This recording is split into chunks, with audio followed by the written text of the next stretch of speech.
Greetings, seekers of wisdom and truth. Welcome to a journey that will take us deep into the heart of solitude, a state that has shaped mystics, prophets, and chosen ones throughout the ages. Settle in and prepare your mind and spirit, for we have much to explore. In the realm of mystics and chosen ones, solitude transcends the simplistic notion of mere loneliness or isolation. It is a sacred space, a crucible for transformation, and a gateway to higher consciousness. But what does it truly mean in this context? Solitude, as understood by spiritual seekers, is a deliberate withdrawal from the cacophony and distractions of the world. It's a state of being alone with one's thoughts, emotions, and spirit. This isn't about physical isolation alone, but a deep internal quietude where the soul can hear its own whispers and perhaps the whispers of the divine. Imagine, if you will, standing alone on a windswept mountaintop, the world sprawled out below you in miniature. The air is thin, the silence profound. In that moment, you are truly alone with yourself. And the vast expanse of the universe. This is the essence of solitude that mystics and chosen ones seek. The 13th century Persian poet and Sufi mystic Rumi beautifully captured this state. Out beyond ideas of wrongdoing and right-doing, there is a field. I'll meet you there. When the soul lies down in that grass, the world is too full to talk about. This field Rumi speaks of is the space of solitude, where the noise of the world fades away. And we can encounter our true selves and the divine. But why would anyone choose to be alone? What's the purpose of this isolation? The answer lies in the transformative power of solitude. In the absence of external voices and influences, we can finally hear our true selves. The masks we wear in society fall away, revealing our authentic nature. As the ancient Greek philosopher Aristotle said, knowing yourself is the beginning of all wisdom. Many believe that in solitude, we can commune more directly with the divine or the universal consciousness. Without worldly distractions, our spiritual antennas become more finely tuned. The Bible tells us in Psalm 46:10, "Be still and know that I am God." This stillness, this solitude, is where many find their deepest connection to the divine. The constant barrage of information and stimuli in modern life can cloud our minds. Solitude allows for mental decluttering, leading to sharper insights and deeper understanding. It's like cleaning a foggy mirror. Suddenly we can see ourselves and the world around us with startling clarity. In isolation, we're forced to confront our emotions head-on. There's nowhere to hide, no distractions to bury our feelings under. This leads to emotional maturity and resilience. The psychologist Carl Jung emphasized the importance of this, saying, "Who looks outside dreams, who looks inside awakes." Some of the greatest works of art, literature, and philosophy have been born in solitude. The quiet allows the creative mind to flourish. Think of Thoreau at Walden Pond or Nietzsche in the Swiss Alps. Their solitude bred ideas that changed the world. Many religious traditions see solitude as a means of purifying the soul. In Islam, for instance, the concept of Khalwah, spiritual retreat, is a time for purification and spiritual renewal. The Prophet Muhammad often retreated to the cave of Hira for periods of solitude and contemplation. Throughout religious texts, we see examples of prophets and chosen ones receiving divine revelations during periods of solitude. Moses received the 10 Commandments on Mount Sinai. Jesus received divine guidance during his 40 days in the wilderness, and Muhammad received the first revelations of the Quran in the solitude of a cave. But how does this isolation forge a person's character? How does it prepare them for what's to come? Solitude is like a forge for the human spirit. Just as a blacksmith uses heat and pressure to shape metal, solitude uses silence and introspection to shape character. When you're alone, you learn to depend on yourself. You discover inner resources you never knew you had. Ralph Waldo Emerson, in his essay, Self-Reliance, wrote, "Nothing can bring you peace but yourself." This self-reliance is a cornerstone of strong character. In our fast-paced world, we're used to instant gratification. Solitude teaches us to slow down, to wait, to be patient with ourselves and the world around us. The Bible tells us in Romans 5:3-4, "Not only so, but we also glory in our sufferings, because we know that suffering produces perseverance. Perseverance, character, and character, hope." Facing your own thoughts and emotions without distraction can be challenging, but in doing so, you build mental and emotional strength. It's like weightlifting for the soul. Each moment of discomfort builds strength for future challenges. Extended periods of solitude lead to a deeper understanding of oneself. Your motivations, fears, desires, and values become clearer. The ancient Greek aphorism, "Know thyself," inscribed in the forecourt of the Temple of Apollo at Delphi, points to this crucial aspect of character development. Paradoxically, time alone can make us more empathetic. As we understand ourselves better, we gain insight into the human condition as a whole. The Dalai Lama once said, "Love and compassion are necessities, not luxuries. Without them, humanity cannot survive." Without external distractions, we learn to direct our attention inward, developing laser-like focus and ironclad discipline. This skill is crucial for any chosen one or mystic who must maintain their purpose in the face of adversity. In solitude, faced with the vastness of existence, one often develops a sense of humility. The ego is stripped away, leaving a more authentic self. As C.S. Lewis put it, humility is not thinking less of yourself, it's thinking of yourself less. In the quiet of solitude, many find they can hear their inner voice more clearly. This intuition, or what some might call divine guidance, becomes a powerful tool in navigating life's challenges. These qualities, self-reliance, patience, resilience, self-awareness, compassion, focus, discipline, humility, and intuition, are the hallmarks of strong character. They prepare a person to face life's challenges with grace and wisdom, essential traits for any mystic or chosen one. Across cultures and throughout history, solitude has played a crucial role in spiritual development. In the Christian tradition, Jesus often sought solitude for prayer and reflection. The Gospel of Luke tells us, "But Jesus often withdrew to lonely places and prayed." The 40 days Jesus spent in the wilderness is perhaps the most famous example of solitude in Christian scripture. During this time, Jesus fasted and was tempted by Satan, emerging stronger and ready to begin his ministry. Many Christian mystics and saints have emphasized the importance of solitude. St. Anthony the Great, often called the father of monasticism, spent 20 years in almost complete isolation in the Egyptian desert. St. Teresa of Ávila, a 16th century Spanish mystic, wrote extensively about the importance of solitude in her spiritual classic, The Interior Castle. In Buddhism, solitude is highly valued as a means to achieve enlightenment.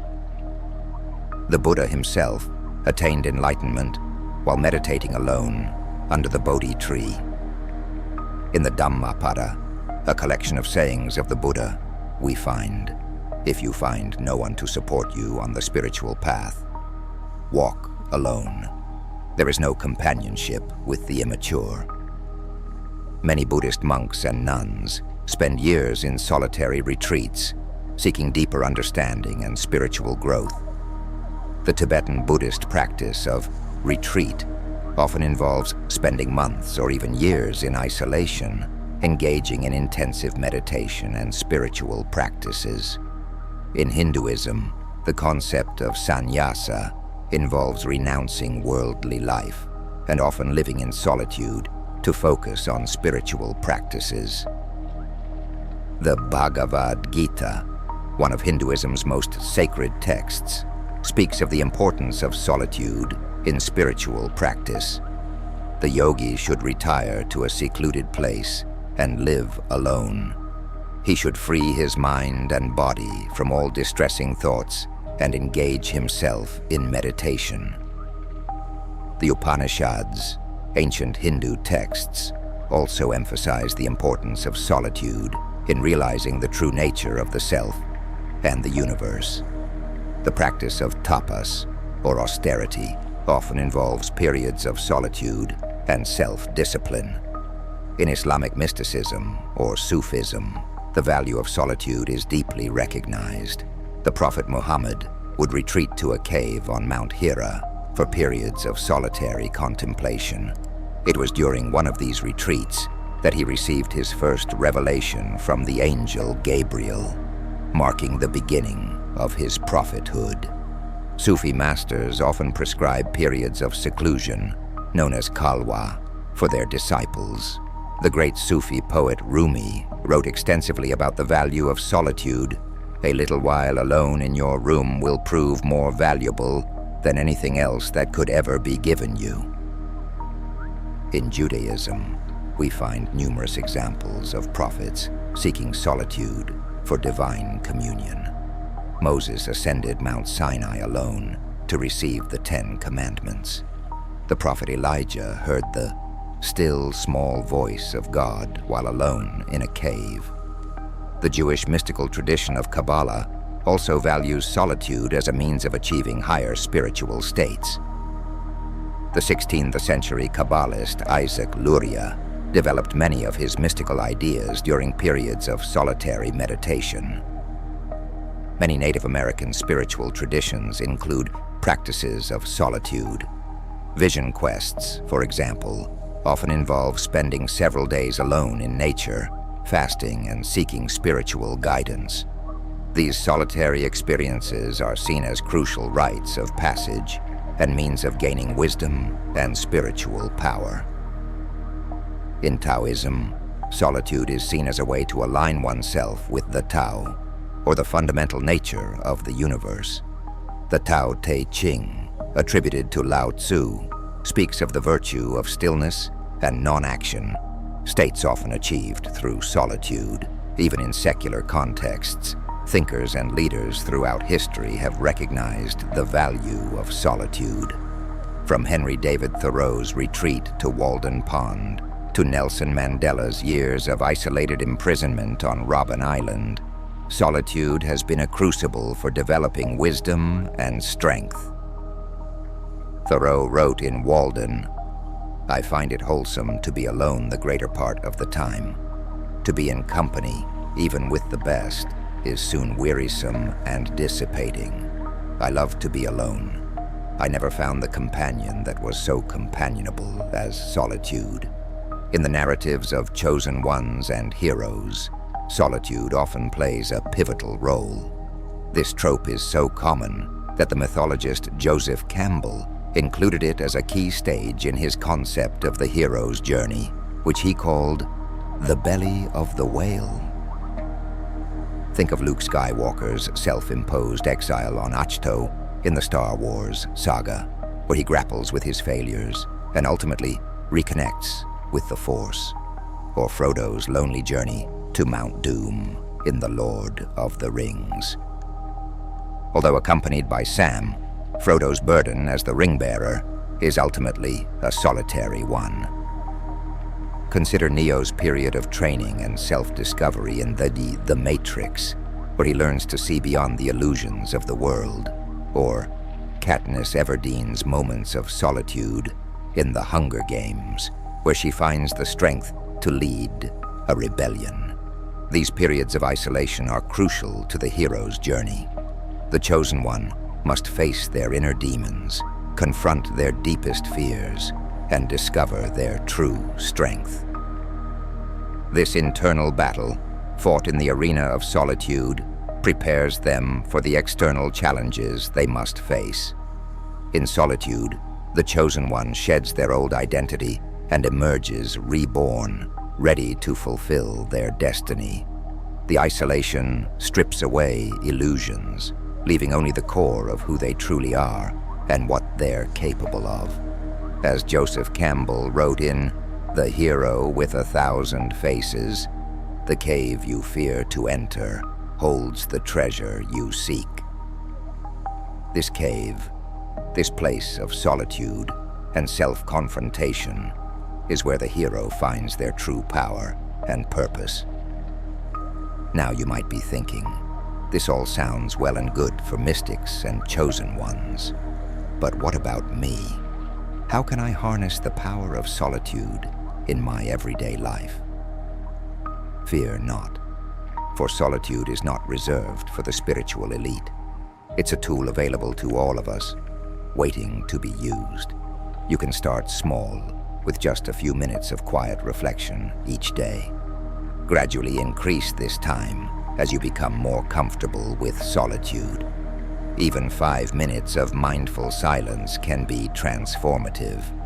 Try disconnecting from your devices for set periods. Give yourself a break from the constant stream of information and connection. Try a digital Sabbath, 1 day a week without screens. Spend time in nature. Take solitary walks in the park, hike in the mountains, or simply sit by a body of water. Nature provides the perfect backdrop for introspection. As John Muir said, in every walk with nature, one receives far more than he seeks. Practice meditation or mindfulness. These techniques can help you become more comfortable with silence and your own thoughts. Start with guided meditations if sitting in silence feels challenging at first. Try journaling. Writing your thoughts and feelings can be a powerful form of solitary reflection. Julia Cameron's practice of morning pages from The Artist's Way is an excellent method to try. If possible, take a solo trip. It can be a transformative experience that pushes you out of your comfort zone and into growth. You don't need to journey to exotic locations. Even a day trip to a nearby town can provide valuable solitude. Create a sacred space in your home. Designate a corner for quiet reflection. This could be as simple as a comfortable chair with a candle nearby, or as elaborate as a dedicated meditation room. Engage in solitary creative pursuits like painting, writing, or playing an instrument. These activities can induce a state of flow, a form of active solitude. Remember, the goal isn't to isolate yourself completely from others. Rather, it's to find a balance between connection and solitude, between external engagement and internal reflection. As the philosopher Paul Tillich said, language has created the word loneliness to express the pain of being alone, and it has created the word solitude to express the glory of being alone. This balance is crucial. We are social creatures, and complete isolation is neither healthy nor sustainable for most people. The goal is to use solitude as a tool for growth and self-discovery, not as an escape from life. It's important to note that embracing solitude isn't always easy. In our hyper-connected world, being alone with our thoughts can feel uncomfortable, even scary. We're so used to constant stimulation that silence can feel deafening. You might encounter restlessness or anxiety in silence. Your mind, accustomed to constant input, might rebel against the quiet. You might find your mind racing, rehashing past events or worrying about the future. Solitude often brings suppressed emotions to the surface. You might experience sadness, anger, or fear that you've been avoiding. Deep solitude can sometimes lead to profound, potentially unsettling questions about life, purpose, and existence. In our productivity-obsessed culture, you might feel guilty for doing nothing. But remember, these challenges are normal. In fact, they're part of the process. These difficulties are opportunities for growth, chances to develop resilience and self-awareness. The 20th century psychiatrist Carl Jung emphasized the importance of facing these challenges. Your vision will become clear only when you can look into your own heart. Who looks outside dreams. Who looks inside awakes. If you find solitude particularly challenging, be patient with yourself. Start with short periods and gradually increase them. Remember, even the greatest mystics and chosen ones had to start somewhere. While we've focused on the positive aspects of solitude, it's crucial to acknowledge that there can be a dark side to isolation. Forced or excessive solitude can lead to loneliness, depression, anxiety, and even physical health issues. It's essential to distinguish between chosen, purposeful solitude and unwanted isolation. The solitude we're advocating is a tool for growth and self-discovery, not a permanent state of being. As the poet May Sarton wrote, "Loneliness is the poverty of self. Solitude is the richness of self." In our increasingly connected world, finding true solitude can be more challenging than ever. We're constantly bombarded with notifications, emails, messages, and the endless scroll of social media. This digital noise can make it difficult to hear our own thoughts, let alone connect with any deeper truths. Yet, paradoxically, our digital age has also led to a new kind of isolation. We might be constantly connected online, yet feel more alone than ever. The psychologist Sherry Turkle explored this phenomenon in her book, Alone Together, noting how our digital connections often leave us feeling empty and isolated. To find meaningful solitude in this digital landscape, try regular digital detoxes. Disconnect from all digital devices for a set period. This could be an hour a day, 1 day a week, or even a week-long digital fast. When you do use digital devices, do so with intention and awareness. Avoid mindless scrolling or multitasking. Create tech-free zones in your home or designate certain times of day as completely tech-free. Make a point of spending time in nature, away from Wi-Fi and cell signals. This can provide a profound sense of solitude and connection to something larger than ourselves. Engage in analog activities that don't involve screens, like reading physical books, writing by hand, or creating art. Remember, the goal isn't to completely eschew technology, but to create a healthy balance that allows for periods of true solitude. As the writer Anne D. Leclerc, who practices regular days of silence, said, "Silence is not an absence but a presence." When embraced wisely, solitude can yield remarkable fruits. Many great works of art, literature, and science have been born in solitude. The quietude allows for the free flow of ideas and connections. In solitude, we can explore the depths of our psyche, uncovering hidden motivations, fears, and desires. Paradoxically, time alone can enhance our connections with others. We bring a more centered, self-aware presence to our interactions. As we become more comfortable with our own inner landscape, we often develop greater empathy for others' struggles. Many report profound spiritual experiences or insights during periods of solitude. Free from external influences, we can often see our life choices more clearly. Regular solitude can help us develop inner strength and the ability to weather life's storms. Periods of solitude can help sharpen our focus, leading to increased productivity when we return to our tasks. Solitude can help us slow down and notice the small joys and beauties of existence that we might otherwise overlook. As the philosopher Blaise Pascal observed, all of humanity's problems stem from man's inability to sit quietly in a room alone. By cultivating the ability to be alone with ourselves, we may indeed find solutions to many of our personal and collective challenges.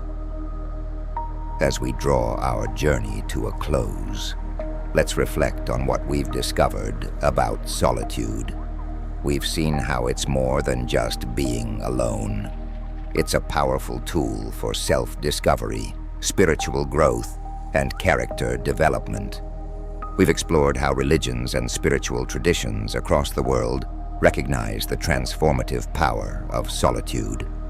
From the desert fathers of early Christianity to the forest-dwelling sages of Hinduism, from the Sufi mystics to Zen masters, solitude has been a cornerstone of spiritual practice. We've seen how it shapes chosen ones and heroes, preparing them for their destinies. Whether in the pages of sacred texts or in the narratives of modern fiction, solitude plays a crucial role in the hero's journey. We've acknowledged the challenges of solitude, particularly in our digital age, and discussed strategies for overcoming these obstacles. We've recognized that while solitude can be profoundly beneficial, it must be balanced with human connection and engagement with the world. Most importantly, we've learned that solitude isn't just for mystics and chosen ones. It's a practice available to all of us, offering profound benefits if we're willing to embrace it. In our noisy, busy world, solitude is a radical act. It's a declaration that your inner life matters, that you're willing to face yourself honestly and grow from the experience. As the poet Rainer Maria Rilke beautifully expressed, the highest task of a bond between two people, that each should stand guard over the solitude of the other. Perhaps we can extend this idea to society as a whole, that we should create space for each person to experience the transformative power of solitude. So, dear viewers, I challenge you. Seek out solitude, embrace the quiet, listen to the whispers of your soul. You may not be called to save the world like a chosen one in a fantasy epic, but you are the hero of your own life story. And in solitude, you might just discover the strength, wisdom, and peace you need to write a beautiful tale. Remember the words of the transcendentalist Ralph Waldo Emerson. What lies behind us and what lies before us are tiny matters compared to what lies within us. Solitude is the key that unlocks the vast potential within each of us. Use it wisely, use it often, and watch as it transforms your life in ways you never imagined possible. Thank you for joining me on this exploration of solitude. Until next time, may you find richness in the quiet moments and strength in solitude. Farewell, and happy soul searching. Stay lit.